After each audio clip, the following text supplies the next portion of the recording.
വാർത്തയിലേക്ക്. മുൻ ISRO chairman K Kasturirangan അന്തരിച്ചു. അന്ത്യം ബംഗളൂരുവിൽ. വിട ചൊല്ലിയത് രാജ്യം പത്മഭൂഷൺ നൽകി ആദരിച്ച ശാസ്ത്രപ്രതിഭ. വിവരങ്ങളുമായി ഇപ്പോൾ ന്യൂസ് ഡെസ്കിൽ നിന്നും PJ അരുൺ ചേരുന്നുണ്ട്. അരുൺ, ഒരുപക്ഷെ കസ്തൂരിരംഗനെ വിവിധ തലങ്ങളിൽ ഓർക്കപ്പെടുന്നുണ്ട്. ഒന്ന്, ISROയെ 9 വർഷക്കാലം നയിച്ച വ്യക്തി. മാത്രമല്ല, ഇന്ത്യയുടെ ചാന്ദ്രയാൻ പദ്ധതിക്ക് തുടക്കം കുറിച്ചൊപ്പം തന്നെ കേരളം അല്ലെങ്കിൽ രാജ്യം ഓർക്കപ്പെടുന്ന മറ്റൊരു കാര്യം കസ്തൂരിരംഗൻ റിപ്പോർട്ടുമായി ബന്ധപ്പെട്ട അദ്ദേഹത്തിൻ്റെ നിരീക്ഷണങ്ങൾ കൂടിയാണ്. എങ്ങനെയാണ് അദ്ദേഹത്തിൻ്റെ അന്ത്യം സംഭവിച്ചത്? മറ്റു കാര്യങ്ങൾ ഫിജു, ഇന്ന് ഉച്ചയ്ക്ക് 12:30യോടെയാണ് ബംഗളൂരുവിലെ സ്വകാര്യ ആശുപത്രിയിൽ ഹൃദയാഘാതത്തെ തുടർന്ന് കസ്തൂരിരംഗൻ എന്നറിയപ്പെടുന്ന കെ കസ്തൂരിരംഗൻ അന്തരിച്ചത്. ഹൃദയാഘാതത്തെ തുടർന്നാണ് ഇദ്ദേഹത്തിന് അന്ത്യം സംഭവിച്ചതെന്നാണ് പ്രസ് ട്രസ്റ്റ് ഓഫ് ഇന്ത്യ വാർത്താ ഏജൻസി റിപ്പോർട്ട് ചെയ്തിരിക്കുന്നത്. ഇതുമായി ബന്ധപ്പെട്ട് കൂടുതൽ വിവരങ്ങൾ അറിയാൻ കഴിയുന്നതേ ഉള്ളൂ. ഇദ്ദേഹത്തെ മൃതദേഹം ജന്മനാടായ എറണാകുളത്തേക്ക് കൊണ്ടുവരുന്നതിന് ഉൾപ്പെടെയുള്ള കാര്യങ്ങൾ ഇനി വേണം അപ്ഡേറ്റ് ചെയ്യുവാൻ. നമുക്ക് ഇനിയും വരുന്ന ബുള്ളറ്റിനുകളിൽ ആ വിവരങ്ങൾ കൈമാറാൻ കഴിയും. എന്തായാലും കേരളത്തിനാകെ, ഇന്ത്യക്കാകെ, ലോകത്തിനാകെ ബഹിരാകാശ ഗവേഷണ രംഗത്ത് വലിയ രീതിയിലുള്ള ഒരു നഷ്ടം തന്നെയാണ് കെ കസ്തൂരിരംഗൻ്റെ വിയോഗത്തിലൂടെ ഇപ്പോൾ സംഭവിച്ചിരിക്കുന്നത്. നേരത്തെ സൂചിപ്പിച്ച പോലെ തന്നെ രാജ്യം പത്മശ്രീ, പത്മഭൂഷൺ, പത്മവിഭൂഷൺ എന്നിവയിലുള്ള വലിയ ബഹുമതികൾ നൽകി, പരമോന്നത ബഹുമതികൾ നൽകി ആദരിച്ച ഒരു ബഹുമുഖ പ്രതിഭയായിരുന്നു കസ്തൂരിരംഗൻ. കൂടാതെ കേരളവുമായി ബന്ധപ്പെട്ട് ഇദ്ദേഹത്തെ നോക്കുകയാണെങ്കിൽ ജനിച്ചത് കേരളത്തിലാണ്.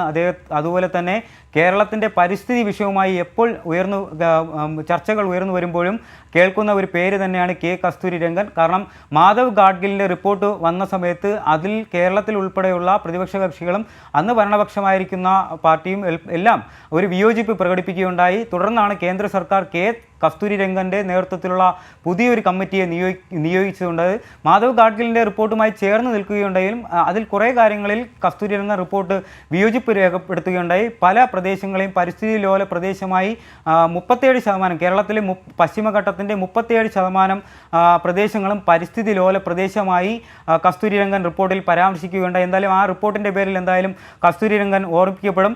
കൂടാതെ ഇദ്ദേഹത്തിൻ്റെ ബഹുമുഖ പ്രതിഭ ആയ ഇദ്ദേഹത്തിൻ്റെ ഒരു പ്രവർത്തന രംഗം വലുതാണ്. കാരണം 1900 മുതൽ ISROയുടെ തലപ്പത്തേക്ക് എത്തി ISROയുടെ ചെയർമാനായി.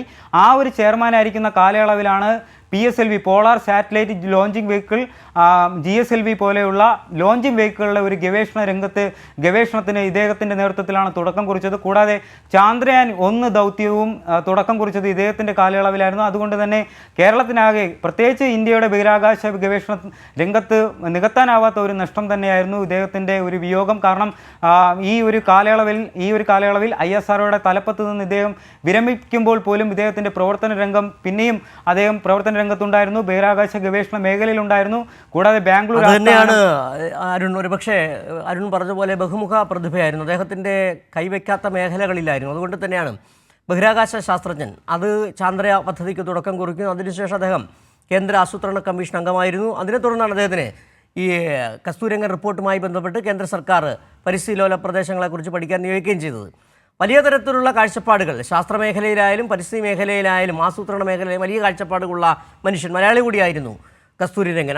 അത്തരത്തിൽ തന്നെയാണ് അദ്ദേഹം ഓർമ്മിക്കപ്പെടുകയും ചെയ്യുന്നത്. അദ്ദേഹത്തിൻ്റെ ബഹുമുഖ വ്യക്തിത്വം എന്ന് പറയുന്നത്.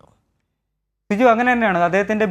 അദ്ദേഹം പ്രതിഭ തെളിയിക്കാത്ത മേഖലകൾ കുറവാണ്. ജ്യോതിശാസ്ത്ര രംഗം, കൂടാതെ ബഹിരാകാശ ഗവേഷണ മേഖല, കൂടാതെ നേരത്തെ സൂചിപ്പിച്ച പോലെ തന്നെ ആസൂത്രണ കമ്മീഷൻ്റെ അംഗമായിരുന്നു. ആ ആസൂത്രണ കമ്മീഷൻ്റെ അംഗമായിരുന്ന സമയത്താണ് കസ്തൂരിരംഗൻ റിപ്പോർട്ട് നടപ്പിലാക്കുവാൻ, അല്ലെങ്കിൽ ആ ഒരു റിപ്പോർട്ട് കൊണ്ടുവരുവാൻ വേണ്ടി കേന്ദ്ര സർക്കാരിൻ്റെ നിർദ്ദേശപ്രകാരം അദ്ദേഹം കേരളത്തിലെത്തുന്നത്.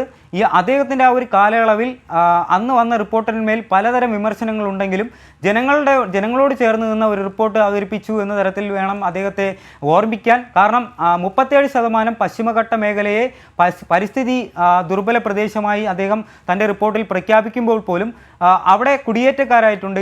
ഇടുക്കി, വയനാട് പോലെയുള്ള മലയോരങ്ങൾ, അവിടെ ആ ഒരു മലയോര പ്രദേശത്ത് കുടിയേറി പാർക്കുന്ന സാധാരണക്കാർ, അവരുടെ ഒരു വികാരത്തോടു കൂടി ചേർന്ന് നിൽക്കുന്ന ഒരു റിപ്പോർട്ടായിരുന്നു കസ്തൂരിരംഗൻ്റെ കീഴിലുള്ള കമ്മിറ്റിയിൽ നിന്നുള്ള ഒരു റിപ്പോർട്ടായി പുറത്തു വന്നത്. അതുകൊണ്ട് തന്നെ കേരളം ഒരിക്കലും അദ്ദേഹത്തെ മറക്കില്ല. ഇനിയും പരിസ്ഥിതി പ്രശ്നങ്ങൾ ഉയർന്നു വരുമ്പോൾ കസ്തൂരിരംഗൻ്റെയും റിപ്പോർട്ടുകൾ അതുമായി ബന്ധപ്പെട്ട ചർച്ചകൾ ഉയർന്നു വരും. കൂടാതെ PJ അരുണാണ് ന്യൂസ് ഡെസ്കിൽ നിന്ന് വിവരങ്ങൾ നൽകിയത്. പ്രമുഖ ബഹിരാകാശ ശാസ്ത്രജ്ഞൻ കെ കസ്തൂരിരംഗൻ അന്തരിച്ചു. ബംഗളൂരുവിലായിരുന്നു അന്ത്യം.